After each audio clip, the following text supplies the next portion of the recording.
Are you exhausted from tantrums? You are probably falling into 10 common traps that wreck the chances of getting a handle on tantrums. In this video, I'm going to show you what these traps are and how to avoid them.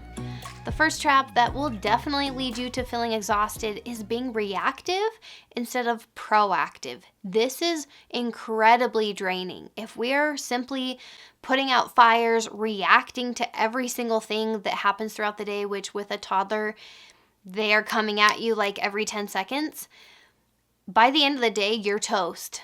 And do that day after day, week after week, month after month. It's incredibly exhausting.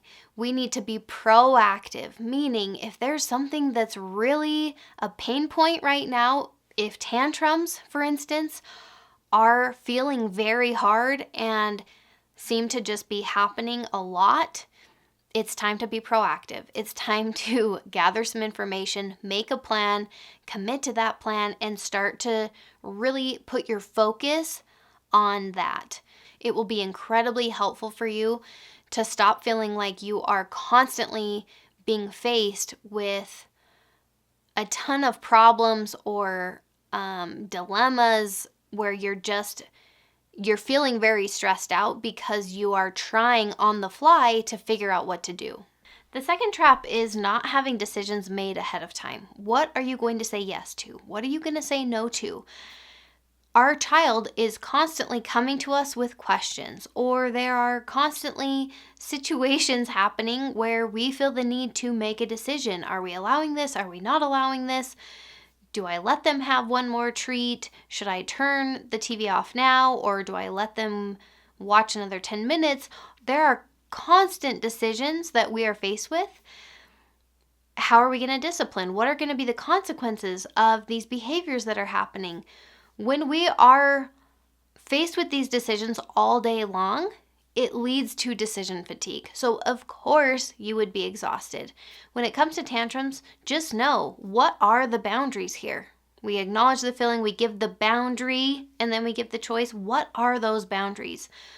In our house, it is not okay to hit, ever. It is not okay to yell and say unkind words. Come up with what your boundaries are. Are they allowed to eat their food on the couch or not? Are they allowed to walk into the house with shoes on? I don't know. Whatever your house rules are, whatever the limits are, make those decisions ahead of time so that you are ready to handle the tantrum when it happens. So another trap is thinking that it's our job to make the tantrum stop. Did you know that's not actually the goal here? We are hoping to make it so that our toddler is having tantrums less frequently, perhaps, but really it's never our intention to make the tantrum stop. We are simply enforcing boundaries or limits that we have for our toddler. If they want to be upset, they're allowed to be upset. If they're wanting to melt down and kick and scream on the floor, that's totally okay. We are going to have things in place to protect ourselves and our kind of sanity or our peace. But really, it's not our intent to control our child.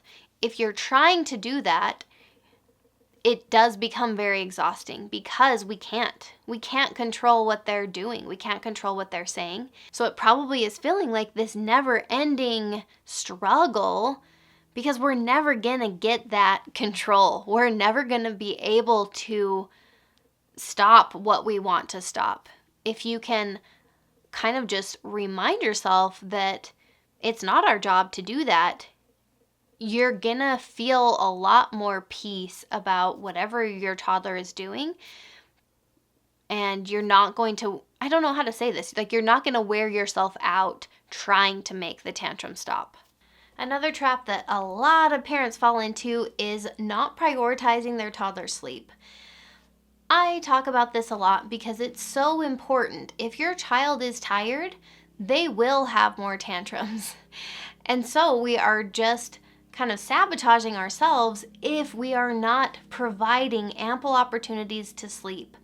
I use blackout curtains. I use a sleep timer. It's like an okay to wake star light that tells my child when it's time to sleep and when it's time to wake up. There are regular bedtime times and routines every single day that I am really pretty strict on.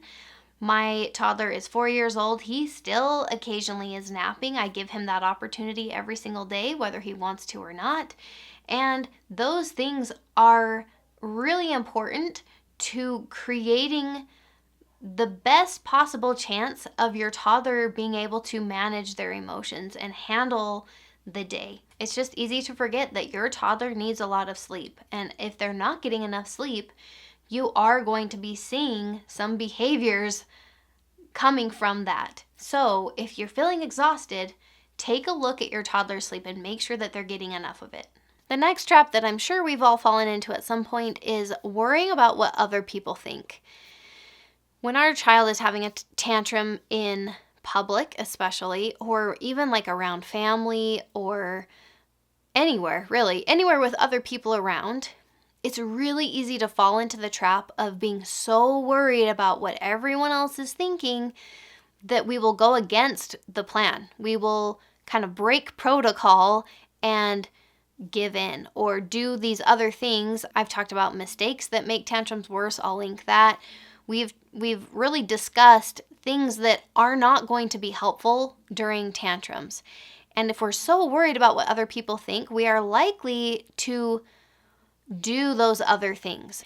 You remember the thought that I had for you guys when we were talking about stress-free tantrums? What other people think is 100% about them. Do you remember that? It really is true. Whatever's going on in their minds is their issue to own. We have nothing to do with that. That doesn't need to be our concern. Our concern is addressing this tantrum the way that we want to and the way that we know will be effective over time. You're wasting so much of your really good brain power and energy getting so worried about what other people think. Of all the things to worry about and think about, that doesn't need to be one of them. So save your energy, save all of that capacity to deal with things that actually matter. Another really common trap, especially these days, is not providing your toddler with consistent routines.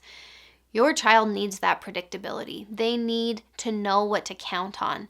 And as you kind of keep certain things happening every single day, that provides them with a lot of stability. If they are tantruming a lot, it could be that there just aren't enough predictable routines in the day. In Simplicity Parenting, he talks about rhythm and how important that is. That, of course, every day is going to look a little bit different. I'm not telling you that you need every single day to look the same, but you want to have these, we'll call them like anchor points built into the day. He actually calls them pressure valves. Just, it allows your child to kind of release some of that pressure. Bedtime is a great opportunity to do that. Get a slow wind down at the end of the day. Even morning routines. Start the day off with some connection. It's not anything big. Just have a few routines that your child knows that they can count on, and you will feel a lot less exhausted because you're not going to be, number one, dealing with probably as many tantrums, but also you are going to know what to expect. You are going to have a predictable rhythm to your day, and you actually might benefit more than you realize from that. Another trap that definitely leads to exhaustion is expecting to get certain results within a certain time frame and then getting discouraged if it's not happening. I've given you the steps, you know the verbiage, you know that it's going to work. You're following the cheat sheet. It's in the description. It's free. You should grab that if you haven't already. So you're using that as your reference. You're all geared up. You're starting to do it. And after a week or two, you're just convinced it's not working. And you're feeling probably exhausted, honestly, because you didn't realize you're playing the long game here. You're in it for the long haul. You're trying to actually curb this behavior and actually prevent tantrums in the future. You're building this solid foundation for you and your child right now in this toddler phase, and you're forgetting that you're you're not going to be done in a couple weeks. Tantrums are not just going to go away. Mainly, the change is going to be in you. You are going to be in a better place. You're going to be feeling more calm, more at peace with how you're showing up. You're going to feel confident. All of those feelings are really what you're hoping for. And these are the tools that you need to do that. So don't overexert thinking that this is a sprint when really it's a marathon. Another trap is picking too many battles. A lot of parents actually want more control than they need to have. They are trying to enforce too many things, or they're trying to make the choice for their toddler in too many instances. And this will be super draining and exhausting because you are kind of fighting over every single aspect of their life. You need to strategically choose which things are most important to you. For me, those things are always going to be safety. That is always a battle I will pick every single time, whether it's them wearing a helmet on their bike or whether it's putting their seatbelt on in the car. Safety is always, always top priority. I will pick that battle every day of the week.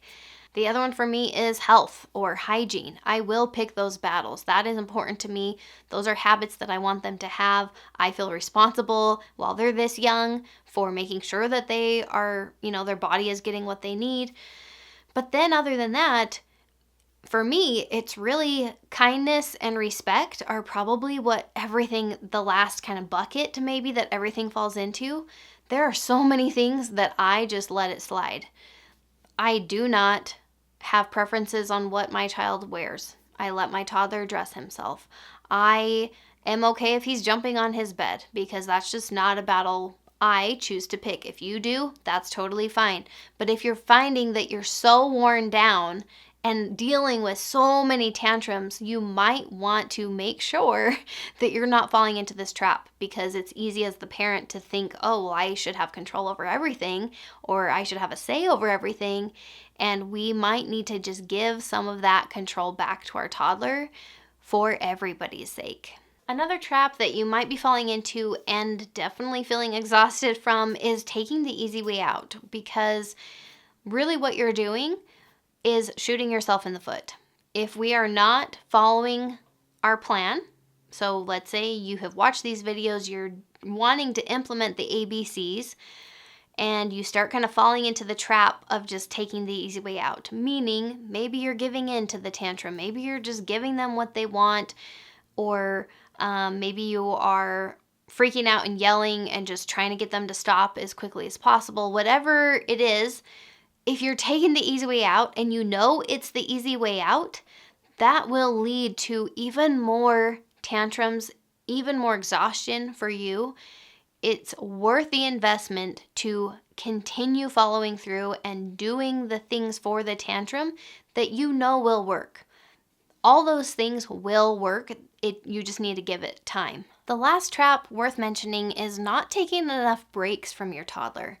That might sound a little strange, but I talk a lot about self-care because it's that important.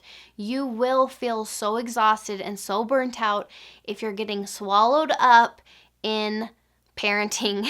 If you are with your toddler all day long, you will feel more and more exhausted and more discouraged about tantrums and everything else. You have to be taking breaks for yourself in order to have the capacity to be there for your toddler. If you want to conquer tantrums and you want to show up as your best and you want to do all the things and say the things, you have to be taking care of yourself, and that requires you to have breaks from your toddler sometimes. Those are the 10 traps that might be contributing to you feeling very exhausted with tantrums. If you are falling into any of these traps and feeling exhausted, you probably are having a really hard time staying calm during tantrums. So make sure to implement the 5 proven ways to keep your cool even when your kid has totally lost their cool. That video is coming up right here next. Grab your cheat sheet, it's in the description if you haven't already, and I'll just see you very soon.